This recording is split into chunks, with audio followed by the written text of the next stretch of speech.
So we're on an inspection today, and we're gonna inspect the attic. So I'm gonna show you guys exactly what it is, what we do when we go up in an attic. We're up there a while sometimes, but I'll show you basically what we're looking for, and what exactly is up there and what we have to check and things like that. So just follow along and we'll kind of take you through step by step and show you exactly what it is we do. So the first thing we check for is there should obviously be a light fixture up here, or light switch rather, if there's appliances up in the attic, which there is.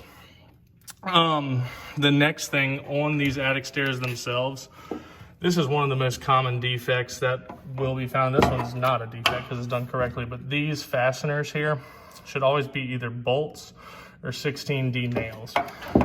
All the time you see screws installed, wood screws, deck screws, anything like that, screws to screw the attic stairs in.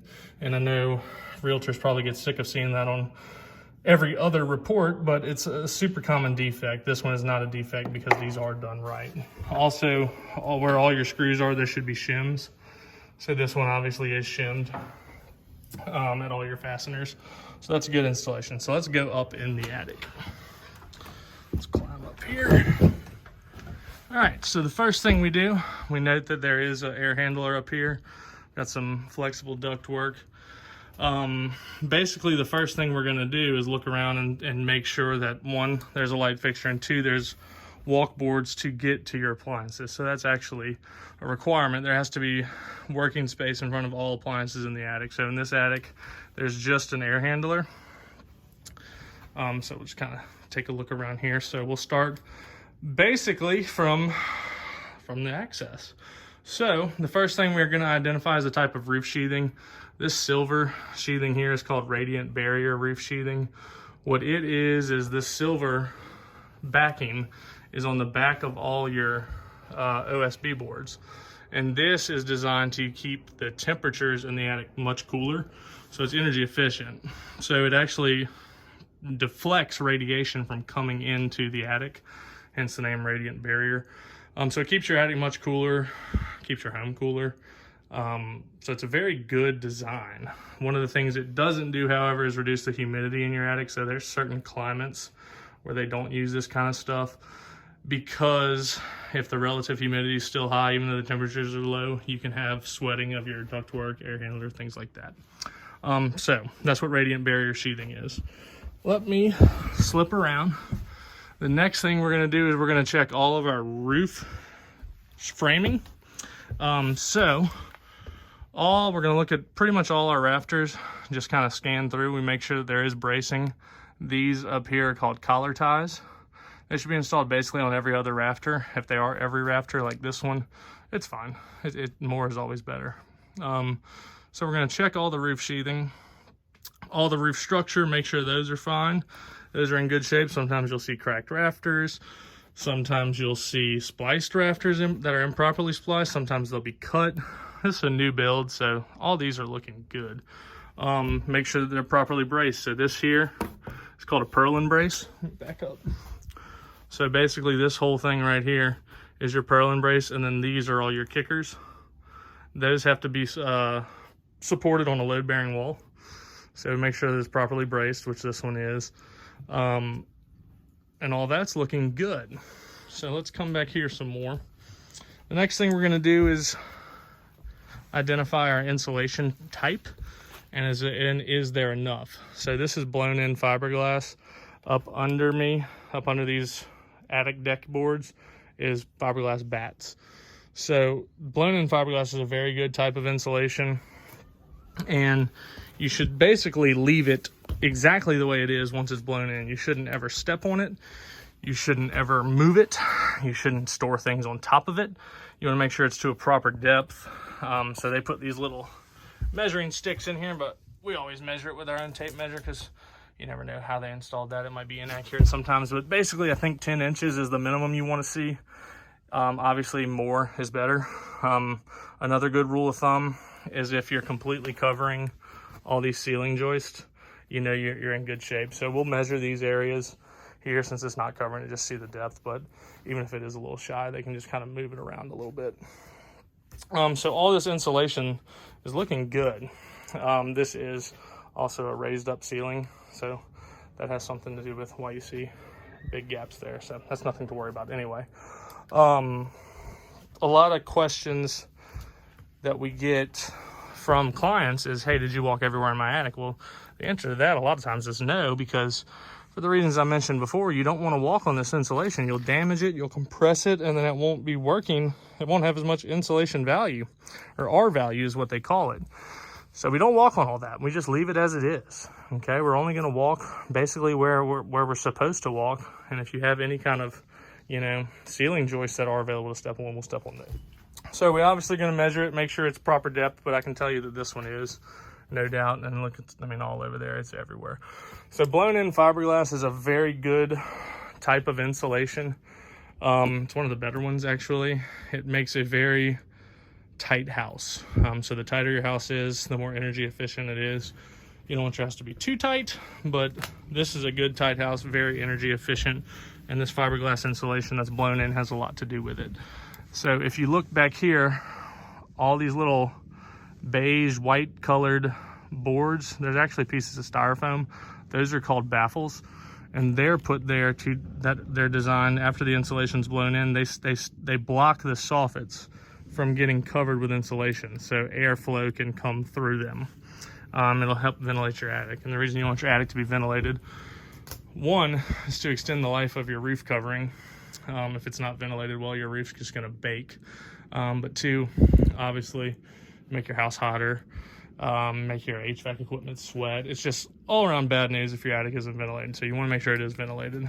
Here's something over here, I'll zoom in. A loose baffle. It's a very, very minor defect. It just needs to be secured. You mentioned that in the report, but it's not a big deal. And up there are your ridge vents that your intake air from your soffits is gonna vent out of your ridge vents. So that's kind of another thing you check for. Make sure the attic's properly ventilated. We're not gonna get into this HVAC system completely, but since there is one up here, this is obviously something we do check. So the first thing you do, or I do, is I come up to it and I'm gonna pull my furnace cover off, get a picture of the inside of the furnace, make sure there's no corrosion in there, make sure that everything looks in satisfactory condition, the electrical wiring looks good, there's no condensation, things like that. Then I'm gonna take a picture of that data plate and get the age, okay, and the efficiency, the BTUs. And it's actually inside of that panel there. This is your blower. The next thing we do is a lot of air handlers these days, or HVAC units, have your filter up here. So pull the filter out, check it, make sure they've been changing it, which this one's very clean. You can pull it all the way out and you can look inside of there. You can see the blower, make sure there's no growth or anything inside of there, and that it is clean. If there is one thing I am noticing on this unit, is this return plenum here. It's got some insulation on it. It's best practice to extend this insulation all the way over this filter plenum, because that can sometimes sweat. It's very minor. You see it done like this all the time, so it's not necessarily a bad installation, but best practice is to extend that insulation up to there. Not really that big of a deal. Then we're gonna come over to this flue. So this is your flue for your furnace. We're obviously gonna look up the flue all the way till it penetrates the roof. Make sure that it's not touching any wood, no combustible materials. You also wanna make sure that you don't see any daylight, and I do see a little bit there.